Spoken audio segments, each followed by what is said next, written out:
Hey there, folks, and welcome back to the Carpetania campaign. Last time we pivoted northward and attacked a target of opportunity defensive league duo in what's probably going to be our final major war for a little while here. I'll continue scanning for targets of opportunity, in part because I really would like to sell more nobles off into slavery in order to get more money to then reinvest into my nation. But the focus is definitely going to be for a little while on that reinvestment and that economic growth. We have conquered a ton of territory in the last nearly 20 years of the campaign, but at the moment it is largely kind of unattended to and really could use a little bit of attention in order to be as productive as possible and as useful to us as possible, and if anything, for it to not be harmful for us, as at the moment we do have a few loyalty issues here and there. Now, where things are most severe are in our most recently conquered areas. Carpetania, which we just conquered last episode, has obviously some loyalty problems, but there's a few more things we can do in a moment to address this a little bit on top of just waiting, honestly. Some of our other locations here have minor loyalty problems, but it's not that bad. Baetica Cordubensis has really bad loyalty, but it's actually because this is the province that is one single tile, and in the tile is one citizen, who hopefully will be demoting. Okay, well, he's not currently demoting, but hopefully he does demote, or he leaves sooner or later. Once he goes, he is causing by himself just an enormous amount of unhappiness. Yeah, 3 from just him. So that's the main reason for that. But I think we're doing the right thing having this be on religious conversion. Back over here, Contestania Septentrionalis is basically under control. And Celtiberia Septentrionalis is actually in a bit more of a tough spot because we moved the capital around and because of some other events we've had. It has very low provincial loyalty compared to the other areas, particularly given its negative trend. We do have it on assimilation, which is the right policy to go for at the moment. I don't think I need to switch this to something to address the loyalty, because I can actually do something in order to fix the loyalty or help fix the loyalty, which is address the governor corruption here in this province. Technically, it's for the entire region of Tarraconensis, because Kunalawa and Bona, the governor of Tarraconensis, has 22 corruption, and the reason why I didn't do anything about this before, as I commented before, was because I wanted to wait until I could impose sanctions. Now, imposing sanctions does cost basically, how would I phrase this, like 1/10 of the corruption that we get rid of as tyranny, so 2.2 tyranny, which is completely fine. She loses the corruption. She also will lose 20 loyalty, and so doing this when there's more corruption makes it a bit more cost-effective on loyalty, and it's only for 5 years, though. Now, 20 loyalty will bring her down to 37. In theory, losing some of this corruption should actually increase her loyalty, but the way corruption affects loyalty can be a little bit hard to calculate, so I don't know, and I'm not going to rely on that to keep her above, or to keep her loyalty at a certain amount. So, having noted that, she'll go down to 37, which is above 33. So, I think we should be fine by doing that. And then also the Ambonii family loses some prestige. I think that's fine. Let's go ahead and impose sanctions. Alright, there we go. Now, I may want to increase her loyalty anyways, but I think I can probably get away with this as, well, that is a little risky. If I gave her free hand, she would start regaining corruption, which would not really be very nice. I could also ask her to stop extorting the territory, which would actually really help things here. This would bring her down to exactly, let's see here, 32 loyalty, so I would have to do something else at that point.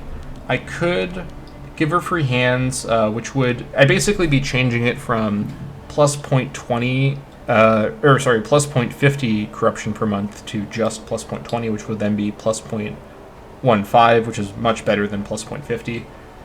Or I could alternatively just give her a boost back up above 33 by giving her a holding for 40 bucks.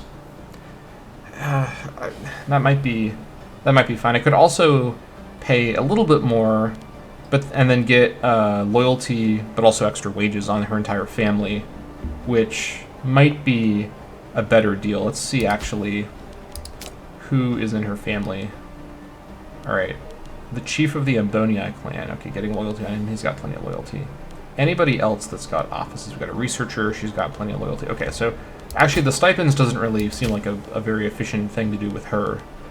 Hold on.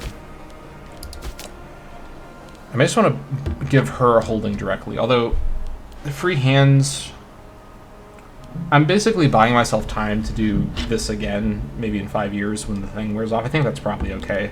Let's go ahead and ask her to drop the scheme. Although she's almost done with it. I don't know how long this goes for. If this has been going since the game began, it probably would have been since she became governor, so not since the game began. I'm not 100% sure. I don't see any information about the timeline here. I think I just want her to stop it. Let's persuade her to drop the scheme. Okay, now she's disloyal, but not for long. We're going to go ahead and give her free hands. Okay, so this is updated now. So now her corruption is still trending up, but it's trending up a lot slower than before, and she's back into comfortable loyalty. Okay, so I think we've addressed that problem fairly nicely there. And Celtiberia Septentrionalis is now not in any problem at all. In fact, her doing that action may have actually been causing disloyalty too, so we have sufficiently fixed that. Very good. What about over here? We could actually... No, she's got no real corruption problems at all. Yeah, we already know what's going on down there. Let's see. I think this is all fine. Editania is going to come under control, just given time. Okay, so having noted that, we do have a very nice 6.24 balance predicted for next month, so that's great. We are building the city in Guium, which is going to take 2 years. And we also, for our mission, need a city in Mago, and then we also need to build a fort in Guium and a fort in Mago, but then we will get 6 tribesmen from this for free in all 3 of these spots, so that's quite nice. And this is going to require 2 markets in each of the 3 locations, so that's even more money. But this planning, this city planning is not inconsistent with how I'd want to use these islands anyways. I think this makes sense. Alright. Okay, let's think about what we want to save our PI for here. Probably for the next city is what we need to save our PI for. How is Codify State Lands looking here? Where are we at? 21. Okay, the civ value of Toletum is now above 40, so that's a good start. But we need the... Or rather, the civ max is at 40. The actual civ value is at 21.21. Having another academy here would speed things up. And we would get more noble desired ratio and noble happiness for extra research. How's my research looking? 2.7, okay, we're actually starting to do a little bit of research. Not that much, but given that we're a tribe and we're not even 20 years in, this is actually not that bad. Oh, you know what? I also am going to get a claim from my war council. So that'll open up some more opportunities as well. I think what I want to do... I'm not going to be able... I want to spend money while waiting for the PI to build up. I think I want to probably come over here to Ibosim. And I probably... Oh, there's no room here is the issue, too. Oh, there's 1 market. I have to have 2 markets in each city in order to get this. Or in order to get this, I mean. That's a lot. Hold on. 2 markets in each port. Yeah, I think I'm reading that right. Boy, I need more room here. There's just no one living here is the issue. Can I move people here? I can move people from elsewhere in the province, I guess. I guess that's what I gotta do. Let's see. Right. Because I'm thinking about the micro, as we always all should be all the time. Let me bring in the vegetables. Okay, we can reach vegetables with no problem for slave movement cost. I mean, will I be able to move enough in order to even make a difference? I don't think this is going to make a difference either way. Actually, hold on. You know what I could do? City building slots would affect all of the cities of the province equally.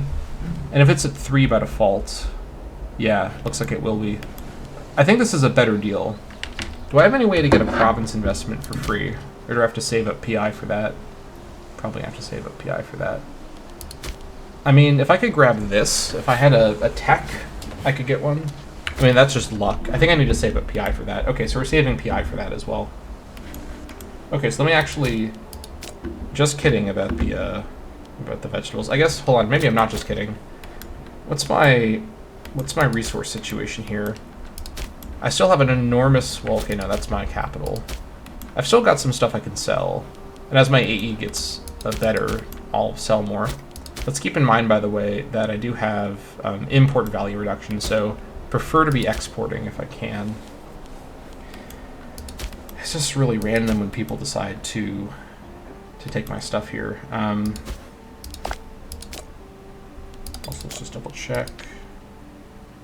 No one has any import slots. No, they don't. All right.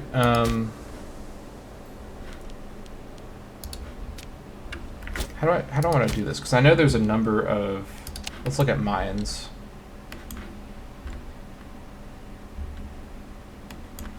Okay, so these two spots of mines. We have a base metal mine and a stone mine.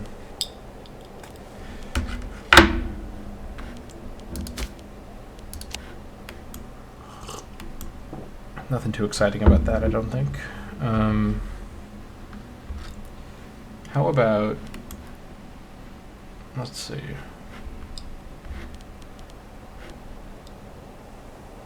Base metal, stone. How about, do I have any slave estates left? No, I shouldn't. How about farming settlements? Okay, I got a whole bunch all over the place. I wish I could see the resources underneath, but this game's UI is very good and has no problems at all. Alright, olives, livestock. Livestock actually does sell for 0.3. It's more than olives. What else do we have? Farming settlement. Grain.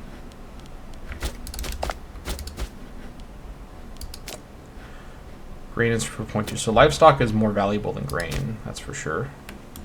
Actually, I can just look and see what this is for. Okay, no, it doesn't say it. It's food producing. Olives, grain, livestock. Olives don't sell for more than livestock. I think I want more livestock. Yeah, I mean, of all the things here, livestock sells for the most. So now, with that in mind, where do I already have livestock farms? Okay, I got one down here in Carpetania at Libisosa. Then I got one over here. No, this is not a farm yet. Neither is this. Neither is that. We got a farm out here in Editania. Okay. Okay, that's a good start. So we got 2 farms, it looks like, for livestock. Oh, actually, there's gold over here. I didn't even think about that. But I'm not going to be able to get any slaves out here very easily. But I could build a mine to get an extra copy of gold. That might be worth it. Let me come back to that later. Actually, let me not come back to that later. Let me do that now. Let me trade in stone. Nope. Trade in stone. Do just internal stone trades for a second. All right. Let's build a mine out here. 131.20. Yep, that's fine. Okay, and then cancel the stone trades. Vegetables. Okay. All right. So in order to get surplus, we're going to need 12. Okay, so we need 10 more slaves here. Which is going to be too much. We need to move tribesmen away, or they'll move away anyways. Let's see.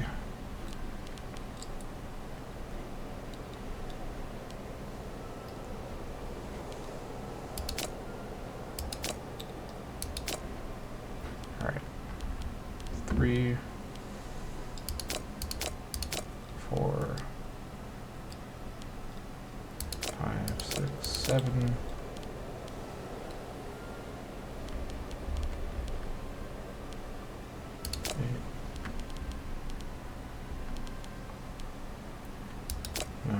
10. Okay. Wait, I completely miscounted that. Whoops. It's more than I need. let me move from Libisosa.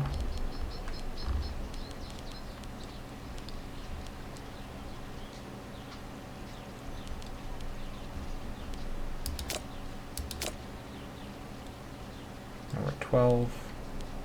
Move one tribal guy. There we go. Right, now we're at the cap, and we had enough for the surplus. Okay, that was a lot of work for just... My slave micro game is really off. Haven't done it in a long time. Alright. Let's trade for the marble again. Just about squeeze it in. I don't want to... I'm scared about messing with my trades too much because people may not trade with me again because of my really high AE. But that's a good start. Alright. Let's resume.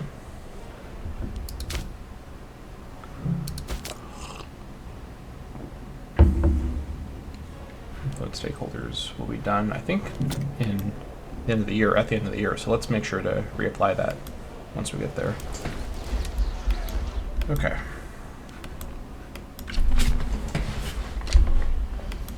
Let's go to speed 3.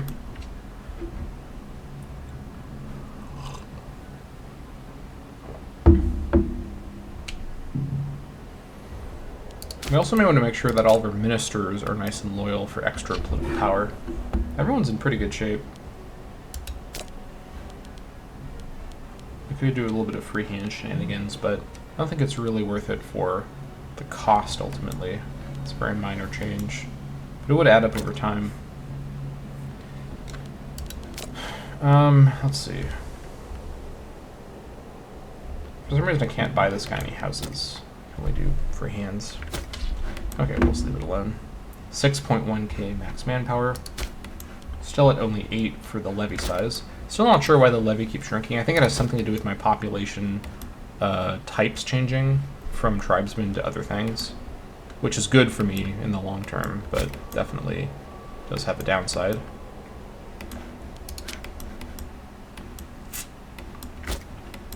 Alright. These guys are in this defensive league, and they are not a very easy target while they're in that status there. If Massilia, I think, lost a little bit of territory. I'm not 100% sure about that. I think they start with some territory here, but I might be... No, I think I'm wrong about that. I think they do start with just this. We'll see. Asconia is just allied with Kokosadia. Alright, so they actually won a partial victory over the Asturians.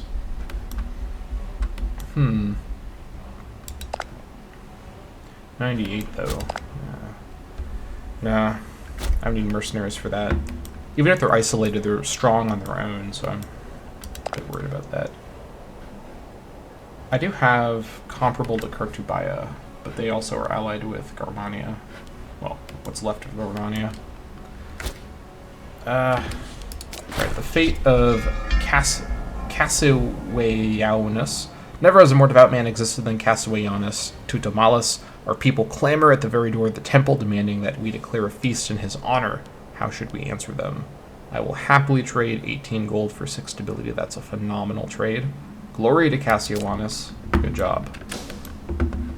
Thanks. Let's see. I'm still waiting for Divine Sacrifice to end. Rome, what's my stone? Yes, please. 72. Okay. War exhaustion should be just about done, which is great. Tribe leaving Solar Base. One of our smaller tribes has left Solar Base and settled down in Bocuriqua, a settlement of Calantiencia. Not only did the Calantiencians happily invite in these traitors, but clearly without a thought about the dishonor to our nation. If we are going to retaliate against the dishonorable Calantiencia, we should do it sooner rather than later. It is the only way to show them how we treat traitors, as well as the ones who accept them into their fold. Calantiencia is this nation over here. Right. So I can have both sides lose opinion of each other, but nothing else happens, I guess, or lose popularity. I mean, this is a free one. I don't see why I would ever not do this. We will take vengeance on Calantiencia. That's fine. I don't care if they're not happy with me. It is not a problem. Passive income is getting better and better, but long way to go still. Also, you know what? I just remembered. Of course, as I remember, slave promotion. Let me fix it. All right, hold on. Cancel the marble for just a second. Yes, I'm gonna trade in vegetables for 1 slave movement. I am that fixated on doing this the right way. And this guy promoted up to a tribesman. I should have done this when I first moved them in. I'm just not with it, you know? Just not with it. All right. I'm trying to avoid moving slaves from places that will have farms in the future, or mines, but it can't be avoided too much. A little bit over capacity now, but it is what it is. All right. Off of vegetables and back onto marble. All right. Good. These guys are fighting Veneto. Interesting. What's happening over here? Oh boy. Oh my gosh, the Marian opposition. Yikes. Okay, got ourselves a Marian collapse. 1st of January 470. Okay, now for our Omen. Now I think it makes sense to go for Nanto Swelta once again. Now the reason, by the way, why my Omen powers decrease so much is that a ton of my nation is not of my religion, so the Omen power obviously has gotten weaker. Now I do have a number of interesting reliquary items, but I have no temples set up anywhere, no holy sites set up anywhere. Getting this set up in my capital could be quite strong for the future, but we'll see. Let's go ahead and go for Nanto Swelta once again, I think. 6.13. Let's see what we're going to get. Or I could maybe switch out Nanto Swelta. I do have a fair bit of stability right now, and we've got a lot of negative trend. If I wanted to switch out Nanto Swelta, now would be a good moment to do it. The Tribesman Happiness will... No, Nanto Swelta's Discipline and National Tax. What am I talking about? Let's see. Discipline 3%. I think I can probably get away with not having that anymore. Noble Happiness and Commerce Income Omen is pretty strong.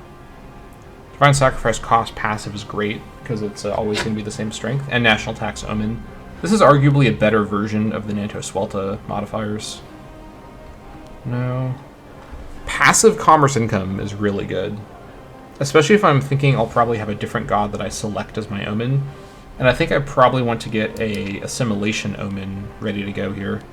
We got Belly Sama for that. Yeah. Alright, let's make the switch. We're leaning into our commerce economy more and more. Alright, so what do we have right now? 6.13. Nanto Swelta will be switched over to Lugus. The 3 faces of the god will bring us affluence and implore traders from far and wide to open their coffers for our goods. As our merchants are aided by the great god, our people are sure to see more wealth passing through our realm.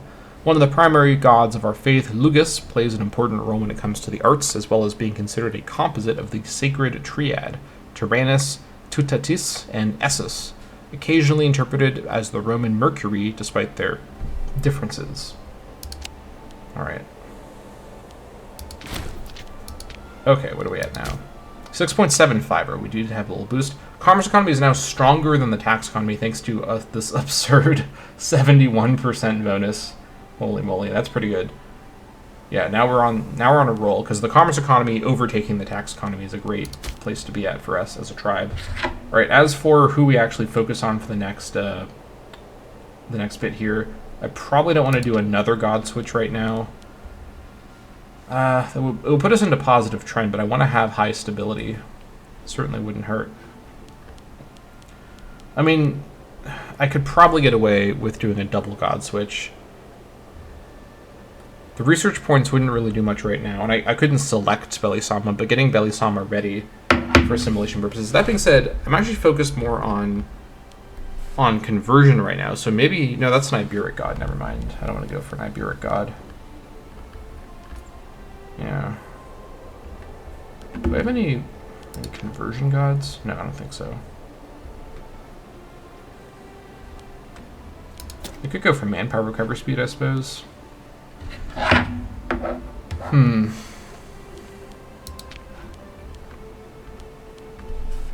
Getting Belisama set up here would let me select her in 5 years, which could be good.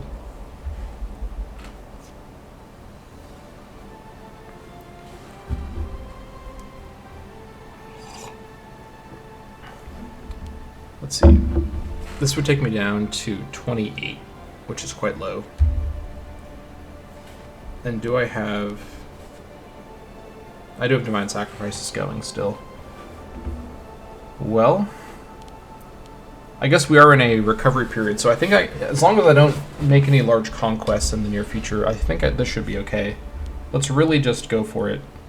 Alright. Belisama. Belisama is a solar goddess worshipped across Gaul and Britannia. She is the female form of the even more famous Belinus, a god occasionally said to be her husband, both known as the one who moves the sun across the sky. Among the Romans, she is occasionally associated with their goddess of wisdom, Minerva. Alright. At least we're in a positive trend now, so that's quite nice. And then let's go ahead and I guess go for Rosmerta for the manpower recovery speed. For the Omen. Alright, and then let's also do our War Council.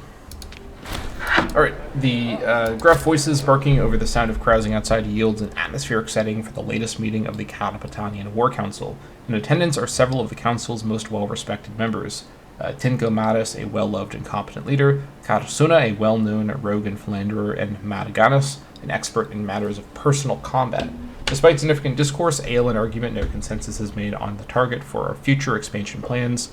Tinko Maris believes fervently that the Tithian province of Celtiberia Centralis should rightfully be under Carpetanian rule. Karasuna and Madaganus, however, wish us to focus on Adawakia or Cartubaya, respectively. Now, at the moment, I have no claims on Cartubaya, and Adawakia is up here.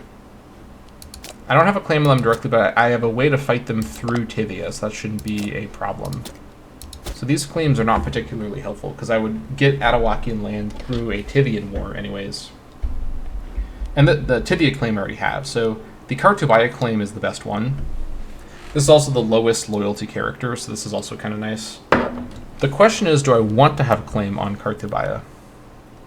Where is this? Mastiania.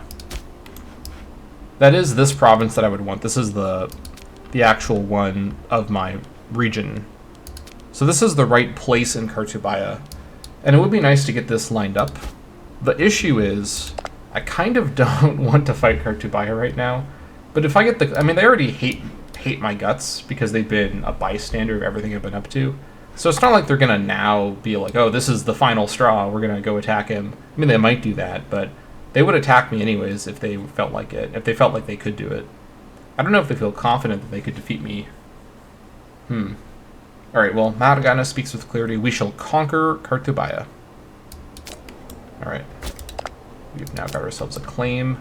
Carmania, quote-unquote, would join in. Now, this would be a huge war, which I'm not prepared to do right now, especially with low stability, so we're just going to take it easy. Let's also check in and see how things are looking score-wise. We're number 31. Alright, probably because our stability dropped, which is fair. Mine is under construction. Let's check in and see how my sheep farm is doing. We got extra sheep ready to sell if anyone wants to buy my sheep. No one seems to be going for it. Up to 10 levy once again. Completely unsure how that's happened or why we're up that much, but okay. I won't complain. Very strange. But that helps. That makes me feel a bit safer, honestly. Maybe centralization has something to do with it, potentially. We're nearly to 35 for this. We will need Hillfort Initiative. The tribes and output's going to be really strong as well. Okay.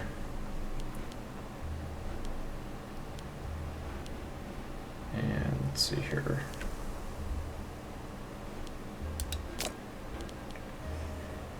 I think I would like to trade money for PI. I'm going to give this guy free hands.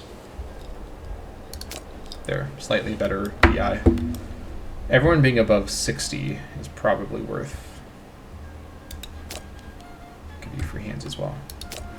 1.55. This is risky. Like, this is not something I should have been doing from the beginning, as the expense of paying the increased wages for the more corrupt characters will be annoying. But officers being corrupt, the main problem is wages and loyalty. It's governors or like generals or admirals being corrupt that presents an existential danger to the state. Alright, do I want to do any decisions while I'm thinking about it? I could go for exemption from census tax, which I think... I don't remember if selecting this has a stability cost, because if it does, I probably would want to wait. But in terms of the actual effect of this, citizen and noble output being reduced, I think would be fine. Although I think in the long term, this isn't actually a useful thing for me long term.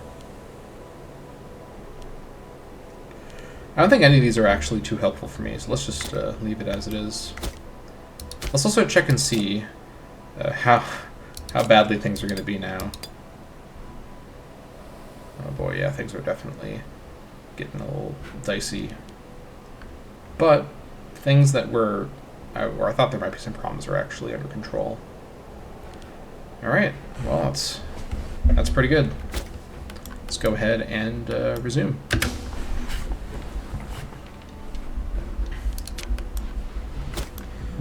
Okay.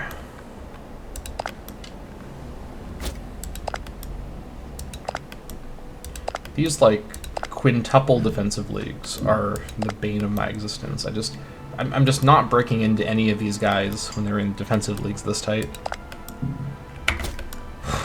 Boy. Miraculous recovery. Thankfully, Brocusa Carosis has seemed to be in remission from his previous ailment. I think he had arthritis, didn't he?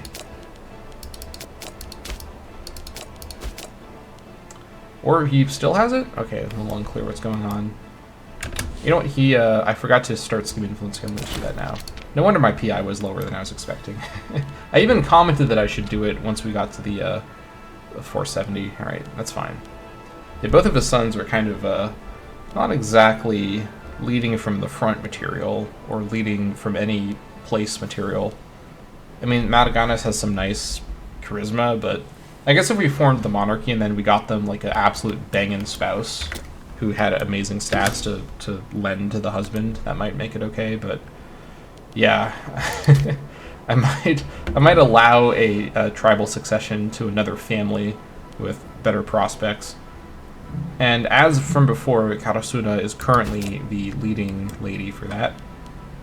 She also has twin sons. They're both actually pretty good. Well, they're both... This guy is pretty solid, actually. Sinorex is how you say his name, I think, so that's pretty good. Alright.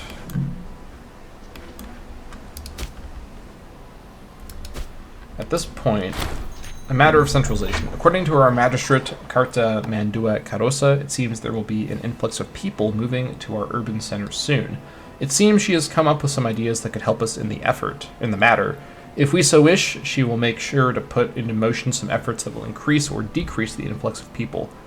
I would like more centralization, absolutely. And I think 10 PI is worth another 0.02 centralization for 5 years. A larger influx sounds like it could have certain benefits. Doing this is completely out of the question. Alright, speed up the centralization. Very good. I did not forget to do this, did I? No, I didn't. Good. Right, Wakea is expanding. I haven't really talked about Wakea yet, but Wakea is going crazy up here. We're going a little crazy, as it were. Alright,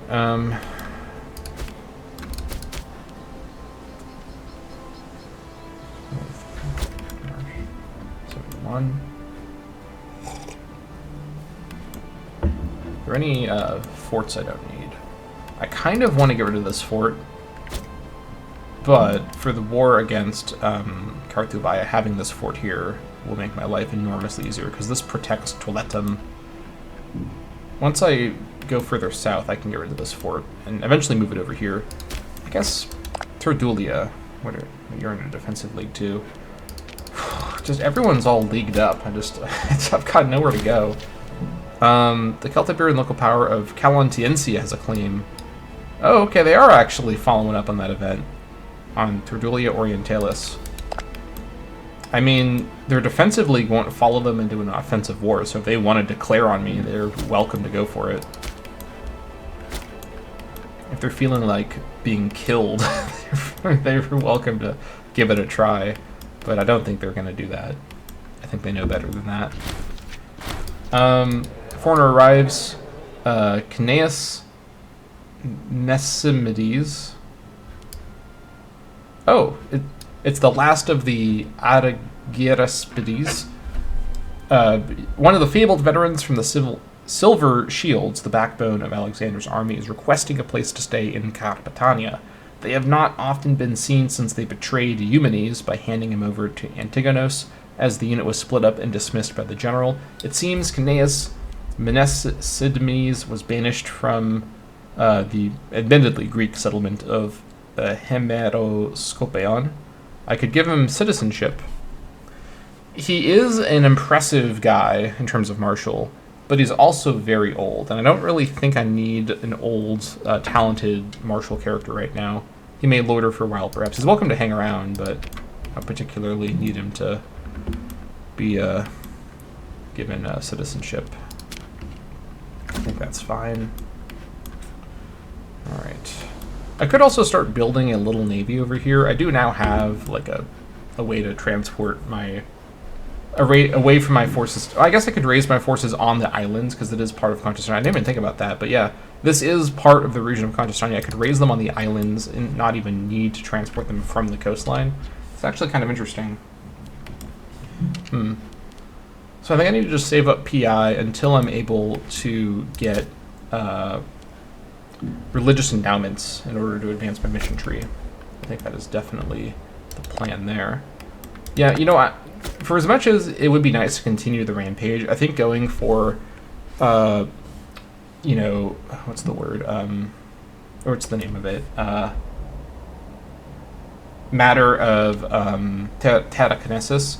I would be getting claims, yeah, but I'd also be having to pick the fights really precisely, or keep hiring mercenaries and then sell nobles to then afford more mercenaries to hire. So it would be this endless, you know, cycle of, you know, expanding, sure, but then I'm not investing in the territory, right? There's no like pausing to kind of, you know, look at what I've done so far.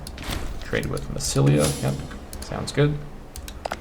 When these guys get out of this defensive league, my life will be much better. Oddly, Carpetania is actually one of the more feasible targets at the moment, but I do not know if that makes any sense. Or how in the universe did Imperator secure an alliance with Carthage? Like what? Huh? How and why did these guys become allies with Carthage? Not like a vassal, but an ally. I was thinking, you know, what is this doing up here? Okay, that's a little bizarre. And also not great if Carthage, because Carthage could actually honor a offensive call from Imperator against somebody else, including me. So if I bordered Imperator, I'd have to be real careful about that. Definitely not great. Definitely not great. I could go back to improving relations. I don't think I need to do that, though, at the moment. Let's just progress. Right now, people want to buy my stuff. Very nice. 7.3. See, the commerce economy is just about it's a waiting game. You just have to wait until the commerce economy really gets going. I could also go for harsh taxation, but I want to get my little bit of research where I can. It's not much, but it's something. Continue trading my goods away.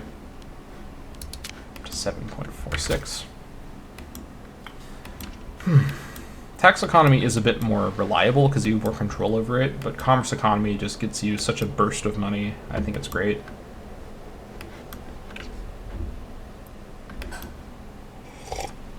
This will give us another copy of the gold to sell, by the way, so that'll be quite nice once that finishes.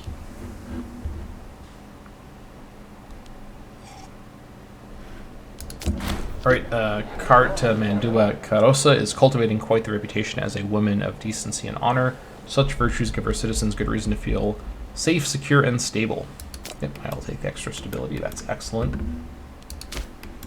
taking full advantage of my risky double switch. Mine in Palma is done. Very nice. All right. Extra copy of gold. Speaking of Palma, the coming of the city of Guiam.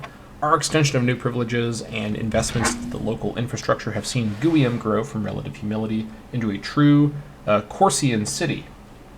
While it still has some way to go before it can rival the great cities of our age, the past 2 years have ushered in a new era of growth and urbanization in this territory. These are the best of times. Very nice. So now what we need is a city in Mago, which will actually be quite strong because it's a pirate haven, so that's quite nice. And this is going to require a lot of gold, and we're getting there on PI. Yeah, we're on the way there, for sure. We also need to build a fortress in Guiam as well for my mission. Yep. But I want to get the city in Mago going first, because I can save back up to build the fort in Guiam. That should not be a problem. Let's go up to speed 4, I think, while we're just in this waiting period. Sorry for the kind of slow episode, but, this is a big part of the game. It's not just all conquering. And if I just did conquering, I would eventually hit that, honestly, that kind of wall that I hit in the original Carpetania campaign, where I just get overwhelmed from overexpansion. In some of these Paradox games, like EU4, overextension is kind of a gamified mechanic, but I think Imperator Rome, of all the Paradox games that I've played a lot, I think captures the experience of overextension in the most sort of intuitive gameplay way, in the sense that you actually are just overextended as a reality, as opposed to it being a mechanic that you're playing around with, It's not like you have an overextension resource you have to manage, but more so it's a phenomenon that happens to you as you expand, and you just become overwhelmed with everything that you were trying to micromanage. Taxing druids.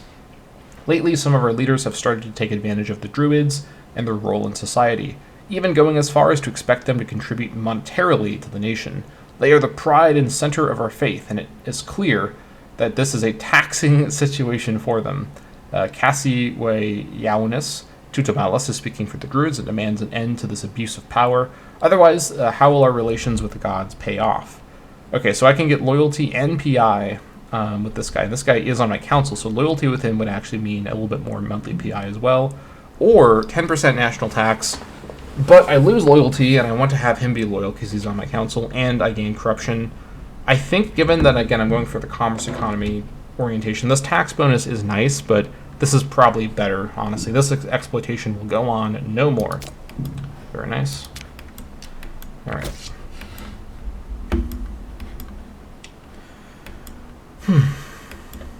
Good. All right, so next up we want to do, yeah, I'm not going to be able to get enough money in time, so I may as well grab religious endowments while I've got enough PI. Unless I get a tech really soon. Doesn't look like I will. I could randomly get a tech, but can't rely on that. Also, I should probably switch out some characters for characters that have got the traits. I should check on that every so often. Let's see. 2 of 2, so I can't switch you out. Unless I switch you out for someone from the same family with a trait. Doesn't look like anyone meets that description. What about you? 5 of 5. Okay, we can definitely switch you out. Let's bring in Camaricus Tutamalis with Polymath. There we go. Should have checked that on the monthly tick, or I mean on the 5-year tick, but that's fine.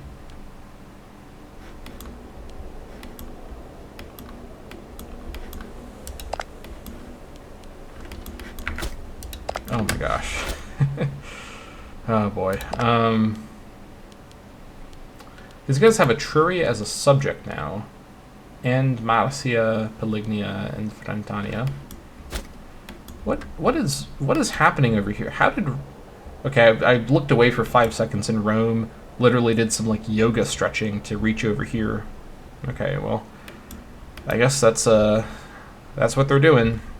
So they seem to be heading east-ish into the Balkans, which I am totally fine with. Look at this, Tribalia going crazy. Man, I still just don't like looking at everything happening over here. Just brings me misery. How are the Selikids doing?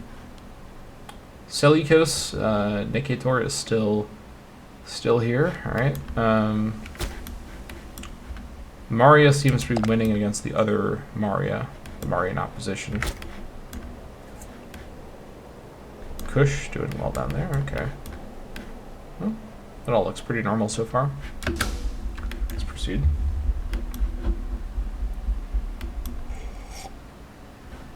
Now we're back down to 8. Again, I don't know what causes these massive changes in levy amounts. It's hard to say. Is it winter related? It might be winter related. Because it's not the manpower that's changing, it's the levy number itself. We're also nearly at our full manpower bank pooled up here. I should go to war and use my manpower if I can. The issue is I just don't know where I would. Alright, on the monthly tick, let's give it a pause and investigate. Okay, oh, Carpetania, oh, hold on, wait a minute. I am spotting a chance to actually take out Hemeroscopeon. If I fight them through a declaration on Carpetania, who's allied with them, this should prevent them from calling in their defensive league. Because I'm not attacking them, they're being called in by the war target.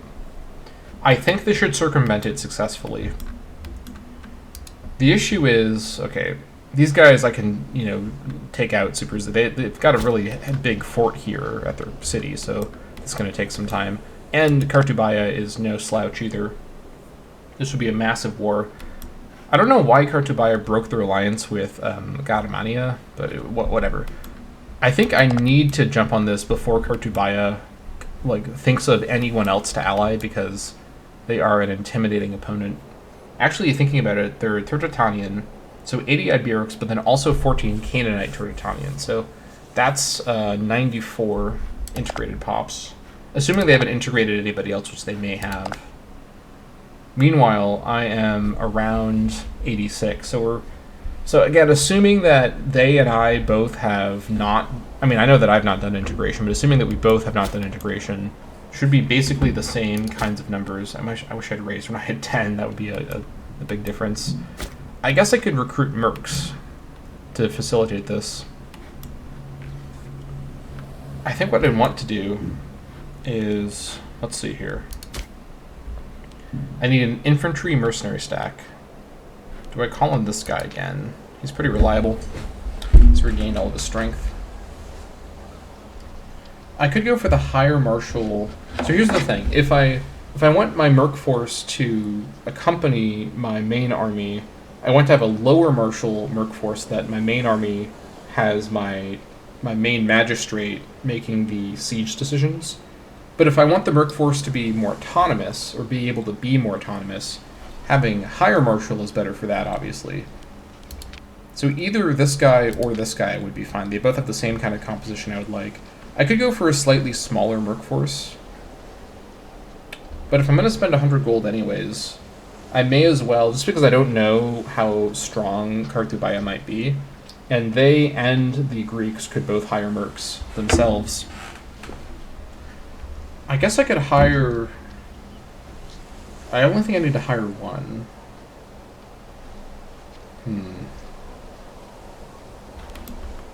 The strat, because the thing is, with this really heavy fort, I need to keep a force here sieging this. Is the 8k, let's see. 8k is 16 cohorts. I think if I were to hire the higher martial guy and not have him actually do, hold on, there's no fort here. This is unfortified. Okay, they got a fort here. Hold on, wait. They have a fort here. They have a fort over here. This is their capital too. Then they got like a bunch of forts over here. The thing is, I do not really want to actually conquer this direction a ton. What I'd want in this war is actually just to get the stuff in Carpetania, and maybe also get, I guess I could expand things down here a little bit. Maybe I could grab Oritania, which is mostly held by Carpetania. This would not require actually sieging anything. Well, it would require sieging Basti. Let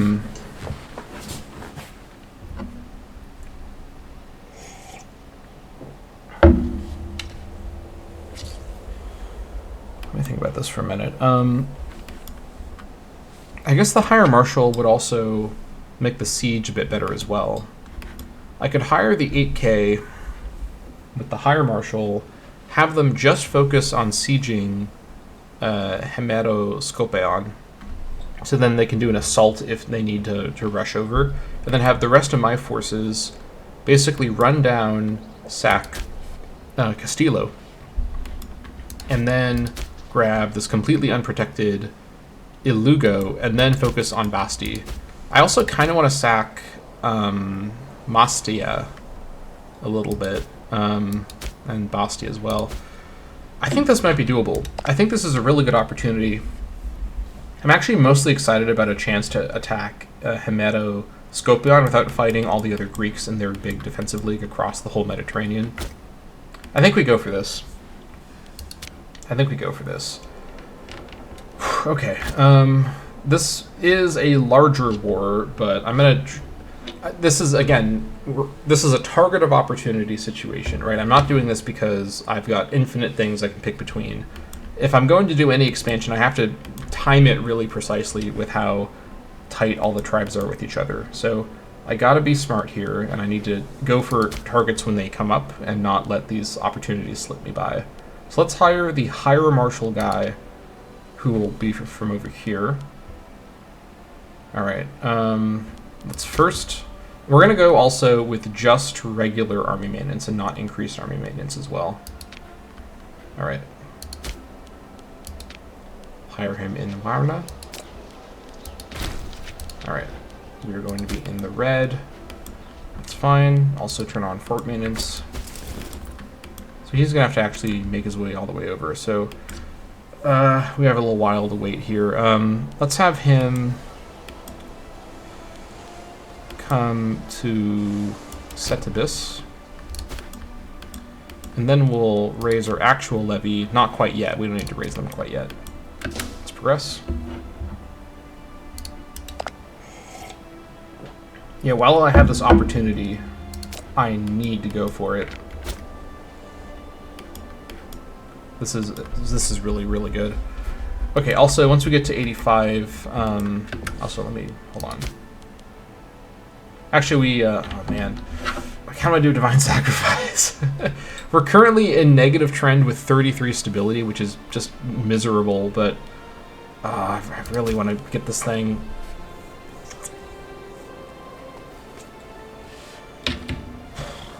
Man,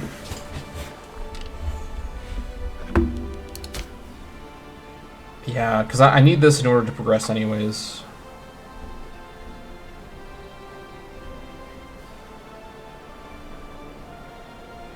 This is one or the other, it looks like. Okay. Okay. Alright, make religious endowments in Belarides. Let's just get this thing in place. Alright. Get it going.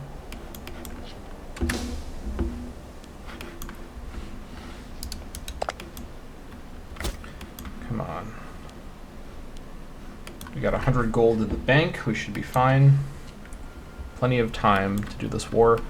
Now, again, I'm not going to fully annex Carpetania or anything like that. This is still good. I'm guessing right now this deal with taking this land and then taking this province is probably going to be in the 10 AE range. I mean, that's an... My previous guess about 10 AE was an overestimate, so maybe it's going to be in the 6 to 8 AE range, probably 6 AE. I'm going to guess around 5 AE. We'll lock it in there. But it's going to be definitely something that I need to plan around here. Oh, we are losing our AE. Alright, let's go ahead and raise up our forces. I think the plan here... I could do something... I kind of want to just sack Mastia right away. So let's see. Raise my army here.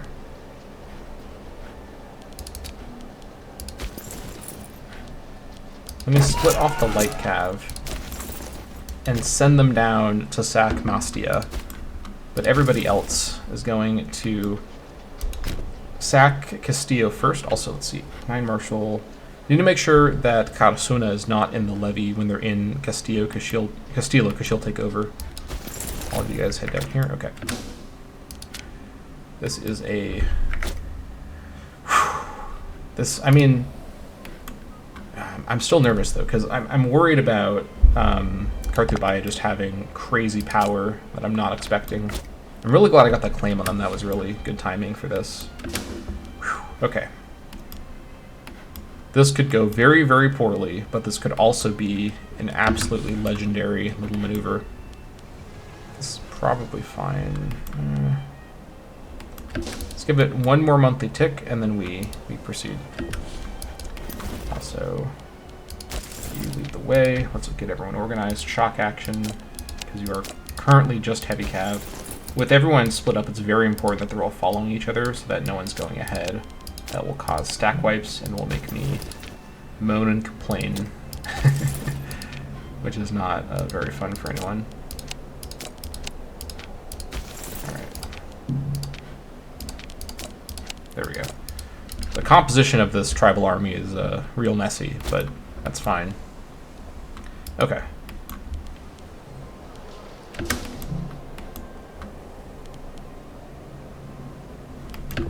Now, I think 24th of August. I think this is probably...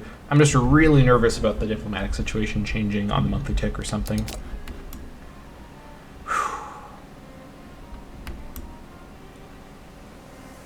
Let us go for it.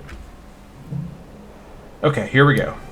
Declaring war on Carpetania, our most powerful enemy so far, which is a war we're actually mainly declaring to fight their ally to avoid the allies' defensive league. But we do want some of this land from Carpetania as well. Here we go. Also, this will be done very soon, which is nice. That's something we can get later on. Alright, take Mastiania. It begins. Okay.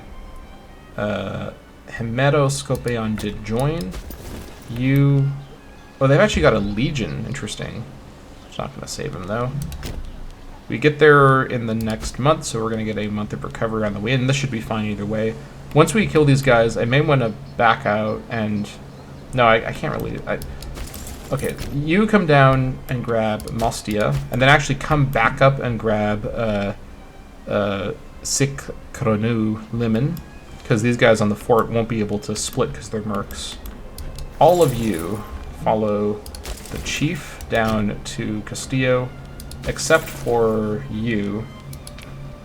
You actually come to here. And then wait. Actually, you can just come to here, I think. Grab that right away. Well, wait. I'm worried about this outpacing the Castillo sacks. Let's wait a little bit on that. Alright. I need to, like, watch everywhere in this war at the same time. Now, my islands might be a little vulnerable right now, but there's sort of not too much I can do about that. We have a trade route free. What do we lose? I'm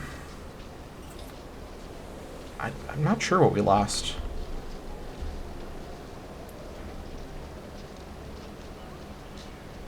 Got double dates, got double marble, double sheep. What were we trading for gold? What were we trading for? I don't remember. Let's see.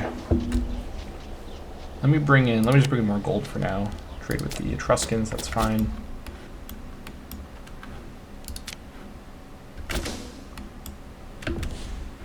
Cults sanctioned. Our financial encouragement of local cults in the province of Balearides has led to the renovation of old shrines and construction of new. Delighting the gods, delights the people. Alright, this should hopefully be a stack wipe. Alright, there's that stack wipe. Very good. We also captured the Legion commander. That's interesting. Can I do anything funny with this guy? I'll look at him after the war, I think. Alright, good. Now we've got this under siege. I'm not going to do an assault because this is a... Actually, no, it's not.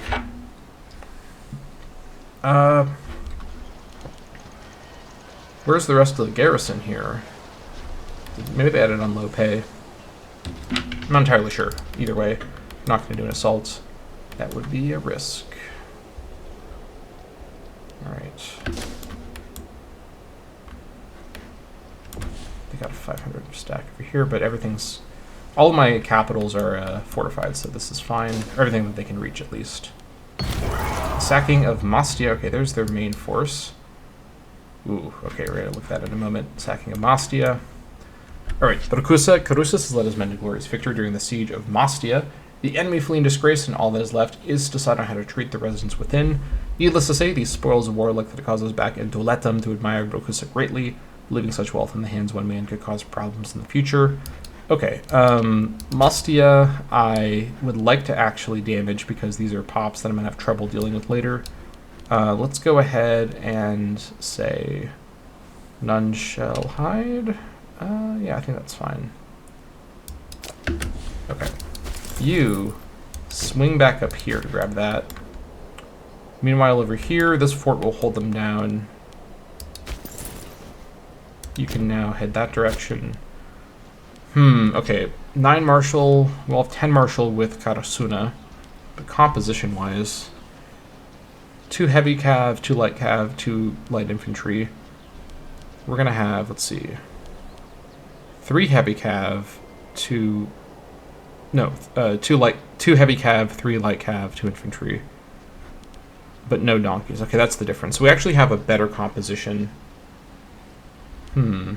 But as opposed to one single levy, it's multiple tribal levies, so that is the difference. And we can also bring this cab over if we have a bit of time. But either way, everything is going to go from here in the next episode of the Carpetania campaign. Sorry to leave you on a cliffhanger here. But thank you all so much for watching, and I'll see you all next time.